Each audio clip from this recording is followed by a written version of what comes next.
Well, hello viewers today. Today I'm going to take the Surron out. I haven't used the Surron for a while. I thought I'd take it out with new tyres on. I've got two sets of wheels for the Surron, an on-road and an off-road set. So this is like a semi-supermoto setup where it's 19-inch front and 19-inch rear with road tyres. The performance is absolutely sensational with this Surron with these type of tyres on. You can really have a fantastic time. Just while I'm talking about the configuration, for those of you that are familiar with the Surron, for the road setup I use a 54 tooth rear sprocket and an O-ring chain because it's a little bit quieter for running around on the road. And my off-road setting, which is when I have my 21-inch front wheel on and my 19-inch rear with the motocross tyres, that's a 58 tooth sprocket and a non-O-ring chain. And I find that it's a pretty reasonable setup that way. I get a nice little bit extra top speed with the 54 tooth as opposed to the 58. And the torque is reasonable, but not as good as the 58, but it's fine for this type of road use.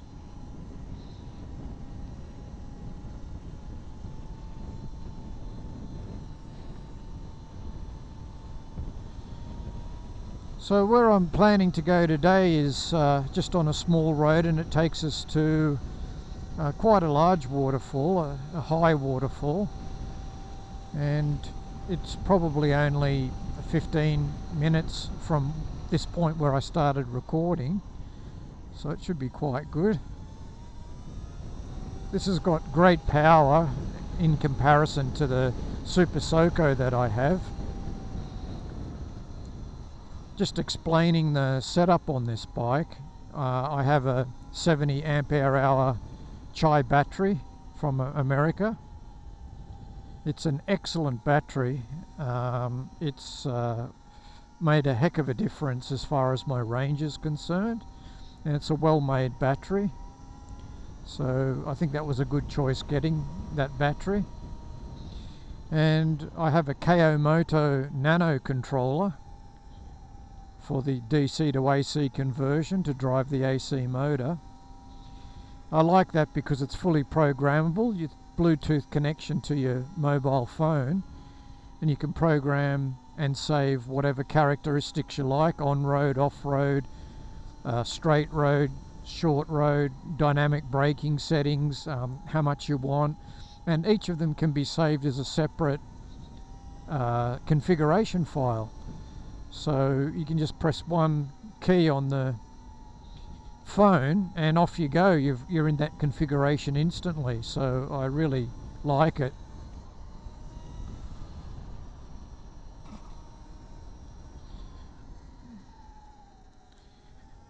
I have larger discs on the front and rear with the off-road setup, but this has got the standard size disc rotors on this and standard brakes, which is again fine for just riding along the road here. It's perfect.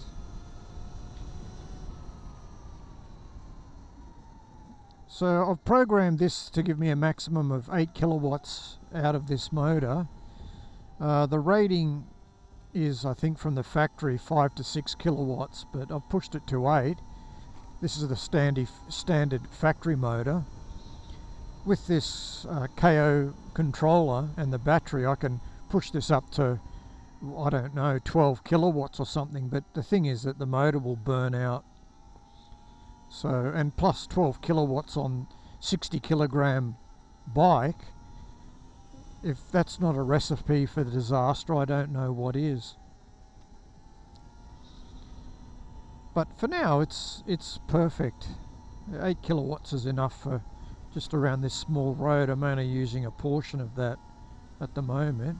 When you get a nice straight, you can give it some acceleration and out she comes. As some of you regular viewers have already seen, I did a comparison between summer and winter range comparison on the Super Soco TC Wanderer. But with this such a light bike and with this 70 amp hour battery, I don't notice a heck of a difference between winter and summer on this. There's a slight range difference, but it's not nearly as much as the heavier Super Soco is.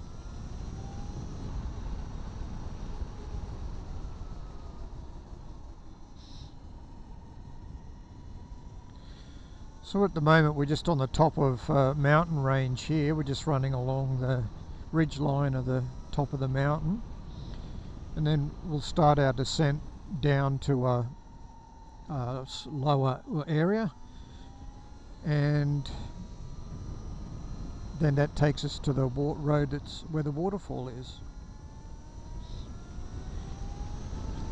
It's very smooth acceleration on this. I quite like it. It's very linear. You can zip along. This morning I was using the bike and I had it set, as I said, the maximum I've programmed is 8 kilowatts or 8,000 watts.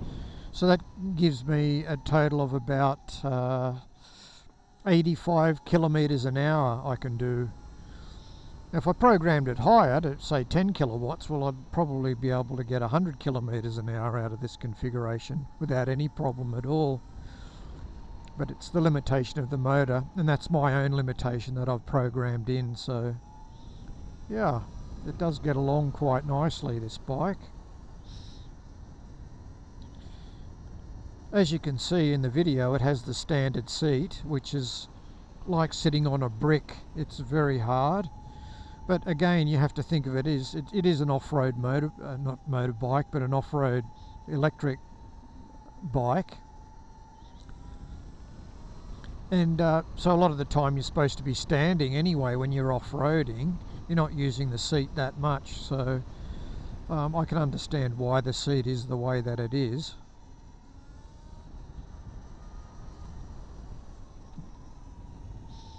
I have noticed though, sitting slightly back in the seat, it's a little bit more spongy, it's a little bit more comfortable. I did upgrade the rear shock on this bike to a 750 pound, which I think is about something like 400 and something kilogram rear spring. And that's also made a heck of a difference. It's much better. You can go over bumps. If you're off-roading and you go over a jump or something like that, it's perfect. So that was a good upgrade as far as the suspension goes. The front's stock standard suspension, and for road use it's satisfactory, but for off-road use it's absolutely hopeless. It bottoms out all the time.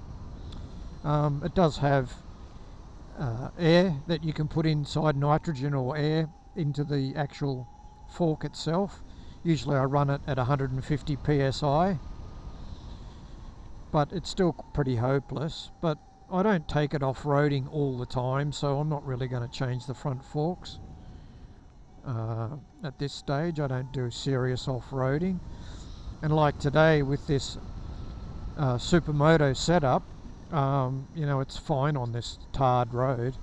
It's quite smooth and quite good. Go around some narrow corners here.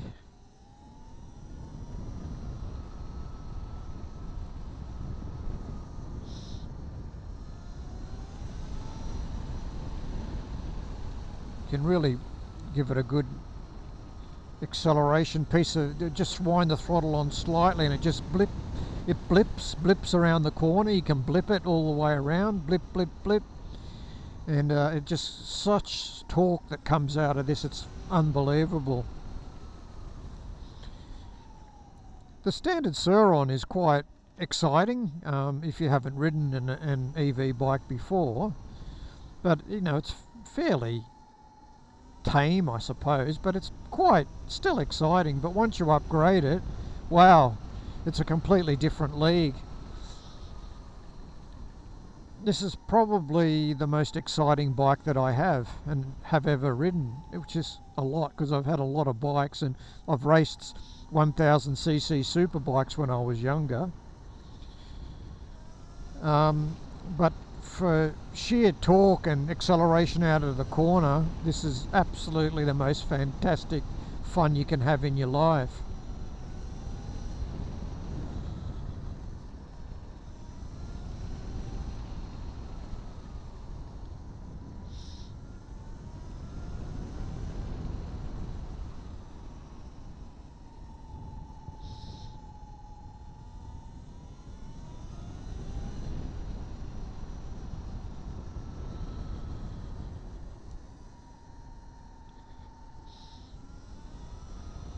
The road's quite good, the road condition's quite good. It is winter. Today's temperature is quite warm, it's about 10 degrees, 9 or 10 degrees. And here we are, we've reached our destination. And there's another bike rider there by the looks of it. Yeah, by himself. There's nobody else there, just one bike rider. Here we go.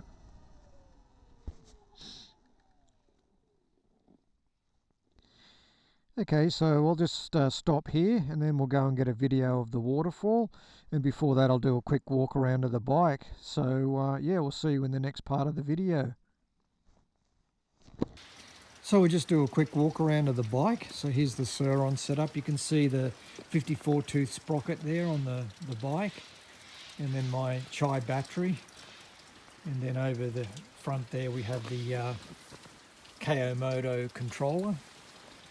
And then they're both 19-inch wheels on the front and back. They're the standard factory tyres that I have, the factory wheels that I have on this. But my off-road ones, I bought a Warp 9 from America. They're custom made for this bike. Yeah, so that's what it looks like with it set up for the road use. All right, we're just going to go for a look at the waterfall now. We'll go for a quick walk. So we're just heading up to the waterfall here. Just walking up the road. I could probably take the Surron along here, but people might get upset. You're not really supposed to have any vehicles here, but yeah, it looks a nice road for it. It's about, I don't know, 1 mile, 2 kilometers, I guess, to the waterfall itself. Last time I came here I had motocross boots on, so I couldn't actually go here. So just continue walking up along here. This walkway goes through the forest, so it's quite dark in here. In winter it's cold. I think in summer this would be a fantastic place to walk along.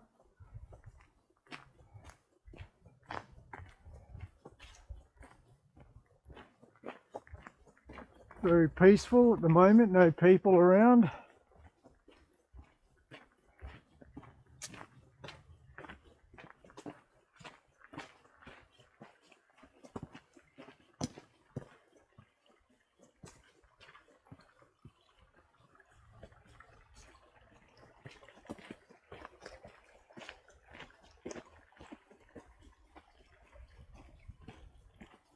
So along here the pathway starts to get narrow as we progress our journey. We haven't got too far to go. It still runs parallel with the river, and then it should turn up here to the right, and then hopefully we should be able to see the waterfall. So I just thought I'd stop here and show you there's a rock. This is 250 million years old. And basically running through it, I'll use my selfie stick to point here, running through the rock itself.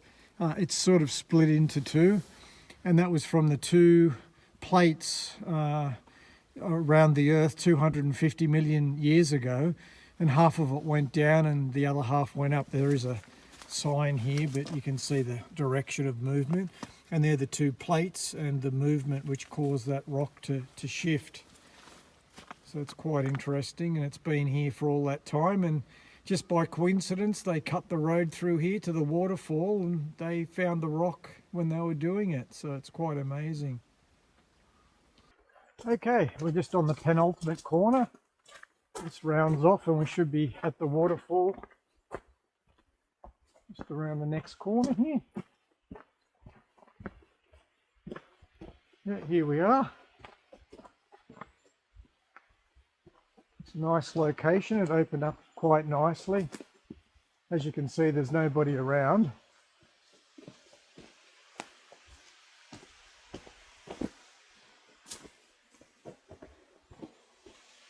This is a Japanese shrine here, and people can use this as part of a spiritual worship for nature. So they can pray for nature here.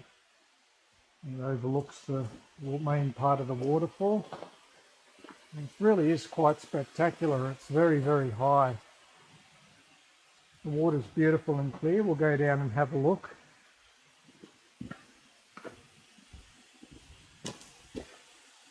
Yeah, it's really nice. You can see the waterfall coming up there. I'll just switch cameras and we can get another look with the other camera.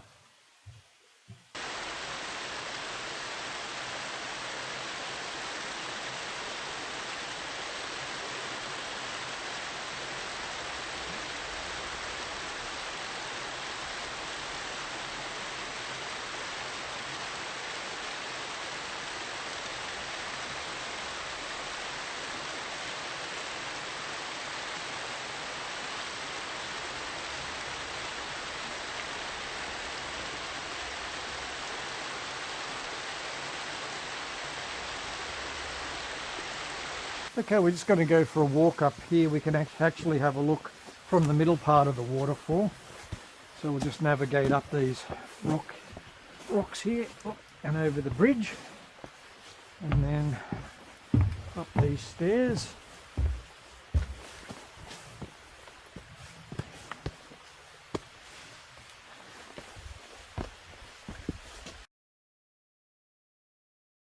Good workout for your calf muscles.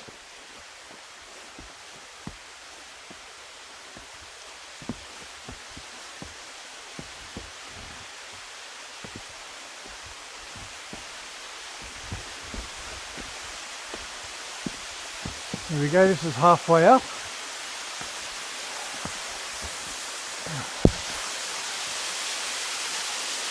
A good view here.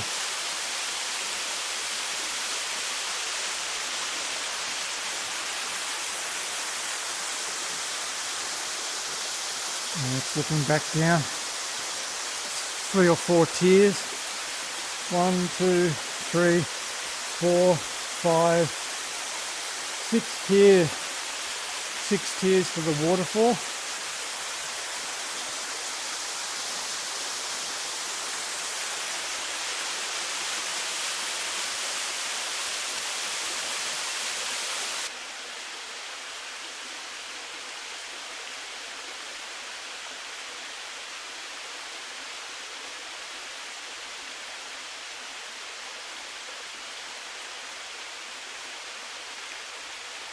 So today we've finished our ride. I've got the Surron here. We just went to the waterfall. I just got back now.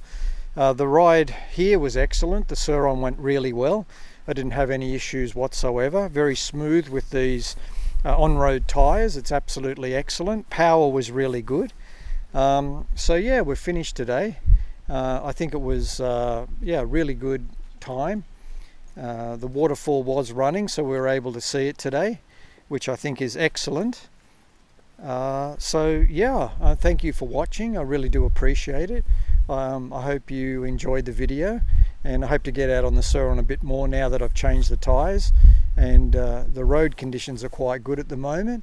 So yeah, I'm really looking forward to it. So thank you very much, and we'll see you again next time. Thank you.